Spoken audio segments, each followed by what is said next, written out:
10 reasons to buy a PlayStation 4 when it comes out. Late 2013. Well, here we go.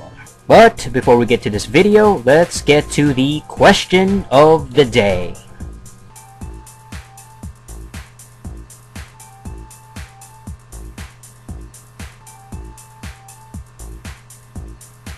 Alright, so stay tuned to the end of this video to find out the answer to the question of the day. Alright, so let's talk about the 10 reasons why it's worth buying a PlayStation 4 at launch this year. Or early 2014, whatever works. Number 1. It will be the most powerful console of the next generation, meaning that the graphics will truly be next gen and HD, high-tech, the latest technology we'll get to see on a new system, and yes, even more powerful than the 720. 1080p will be the standard resolution for the PS4, and that's as high as you can get on consoles these days. That will be the native support for these games, meaning that right out of the gate, it's going to be 1080p. Now, the games won't be 4K, which is the next level of resolution, but it will support 4K pictures and videos. Number 2. It will launch later this year to quickly compete against Microsoft's Xbox 720 instead of a delayed PS3 attempting to catch up to a year-long head start of the 360. This means that the PS4 won't come out in late 2014 or early 2015 or just an incredibly long delay of release, to the point that the competition such as the 720 and even the Wii U end up surpassing and establishing itself much further than the PS4. And by the time that the PS4 would come out, if it had been a delayed release, there would be no hype and anticipation for it, and people would be kind of dismissive about it. It's going to be kind of old news because people will not be excited about it anymore. But it's scheduled to come out earlier release, alright? And right alongside the 720, if not even earlier than the 720. Meaning that it's going to be right up there, right out the gate, and people will get a chance to see it and enjoy it and play it, and so people don't have to wait. And that excitement, that level of anticipation is still there. It's very, very high. Number 3. It supports used games instead of blocking them. That's great. Now, as far as activation codes, it might depend on the publisher and whoever wants to implement it, but Sony has already stated that it should be expected to allow used games instead of blocking these titles and not allowing used games, somehow limiting access to used games. No, PS4 will play used PS4 titles. That's what we can expect. Meaning that this will be, it's a good thing. You can buy and resell these games, alright? And at the same time, they're saying that the 720 might actually block used games. You never know. So, it could be a huge difference between the two consoles. Number 4. The PS4 will be focused on core gaming instead of 720's probable foray into a multi-purpose console.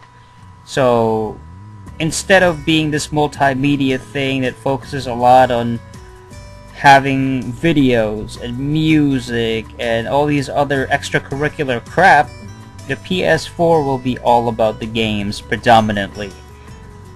For example, it's going to be easier for independent developers to create games and contribute to the PlayStation 4's library by purchasing a development kit and creating these several different games for it, and whatever kind of imagination they have, vision that they have, they want to make for the PS4, they can put it out for the PlayStation 4 with its easier to access engine. And the fact that the games are going to be like $1 a piece, I would expect. And that was the announced price games are going to range from 99 cents to $60. Number 5. It has several exciting games and exclusives already announced, including Killzone Shadowfall, Watch Dogs, The Witcher 3, Infamous Second Son, and Knack. Do I have to explain this one? Games, games, games, and that's what Sony is known for, whether it's third party or first party. It's very exciting to have these new games. It's very exciting to have new titles. And the fact that they already have a bunch announced. And you have a variety of different genres. Like The Witness will be a puzzle game, and you have Knack, which is more of an action style game, and then you have Infamous Second Son, a gritty looking type of action slash maybe a open world type. The Witcher is obviously to cater to the fantasy crowd. Alright, the Watch Dogs, that's more of an open world type thing. And you have Killzone, which is a first-person shooter. Games like Drive Club will be a racing title. So they're trying to cover as much ground as possible in that, launch era, that launch screen. Number 6. The price point of the PS4 is expected to be $400 or less instead of the overcharged $600 PS3 launch. Big catastrophe from 2006. This is the expected price point, and as far as we know, as far as we understand, this will be a very fair price. This is not going to be an extravagant, overcharged system. It's not going to be way too pricey to the point of ridiculousness, and it should be right up there. It's a next-gen system. It's going to be around $400 or less. And you gotta ask yourself, what would you rather buy? A $350 plus Wii U system that is essentially arguably a current gen system that doesn't have a lot of games for it, or a PS4 that has a lot of promise, it has a lot of different games coming out, it has a lot of different features, a lot of memory. It is really the next generation for around the same price. Maybe a bit, $50, a bit more at the most. Number 7. Consistent influx of new games, first-party and third-party support to release on the latest PlayStation system after the initial launch.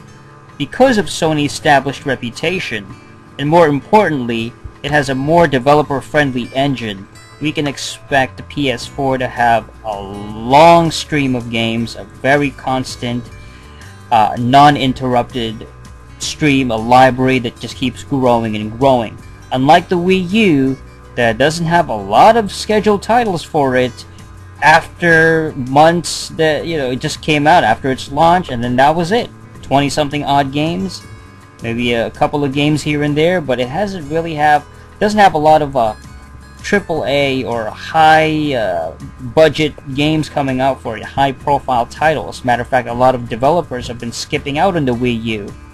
I doubt this will happen, and I don't think it will happen for the PS4. PS4 is truly a next-gen system, and it's a Sony PlayStation system, and the fact that so many people have focused and made a big deal about the February 20th event, you could see the amount of support and at the very least the interest behind this PS4 system. The fact that so many people, it is a crossover system.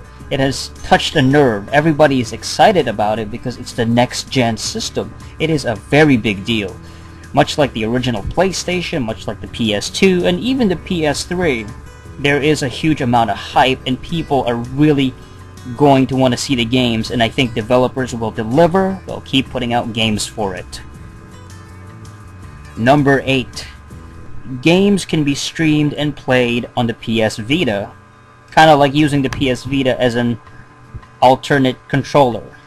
Well, at least it's one use out of the PS Vita. I mean, if there's one thing that you can do with that thing, it's to plug it into the PS4 and have a second controller right out the gate if you still have a PS Vita. So at least it's making one use out of that handheld system. Number 9. Downloading content and games are faster via secondary chip even when the system is powered off. Yes, it is quite a time-consuming thing. It is quite annoying when you are consistently downloading stuff off the PSN. Even demos can take a long time, so if you're downloading a full game, it can take a very long time, and it just eats up a lot of your gaming time that you could be spent instead of downloading this thing and watching that percentage go up very slowly, depending on your connection. You can just download a portion of the game, and the rest of it, it just downloads in the background as you actually play a game. So you can actually play the PS4 while downloading something at the same time. That's very interesting.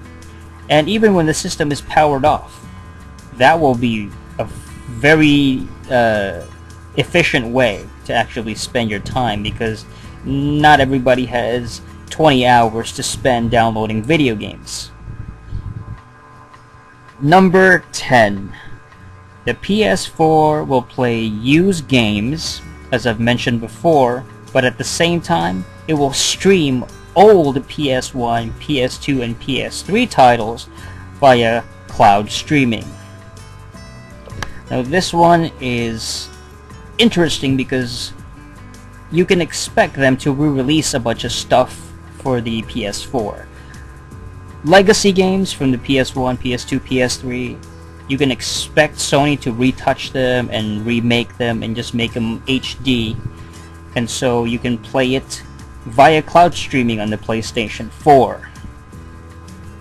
This is a good idea. This is a good thing because at the very least you get a bigger library for the PlayStation 4. And even if you don't have backwards compatibility, the system's not going to have it directly, especially with a PS3. At the very least, you'll get a chance to play them again and get them again and have it in the PS4 system. And we can only imagine how many different titles are going to be available from the PS1 era, the PS2 era, and PS3, and so on and so forth, that you can download for the PS4.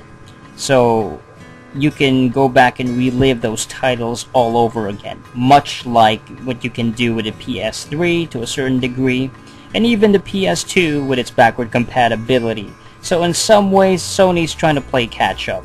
It is something. It adds to the library, even if you have to pay for it all over again.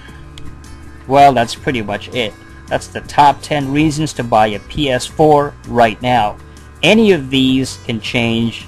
None of these are directly concrete, and a lot of this is based on speculation, rumors, and what a lot of the belief is out there that this will be the case. And a lot of this can change by the time the system comes out. So right now, these are the top 10 reasons. Alright, so this was the answer to the question of the day.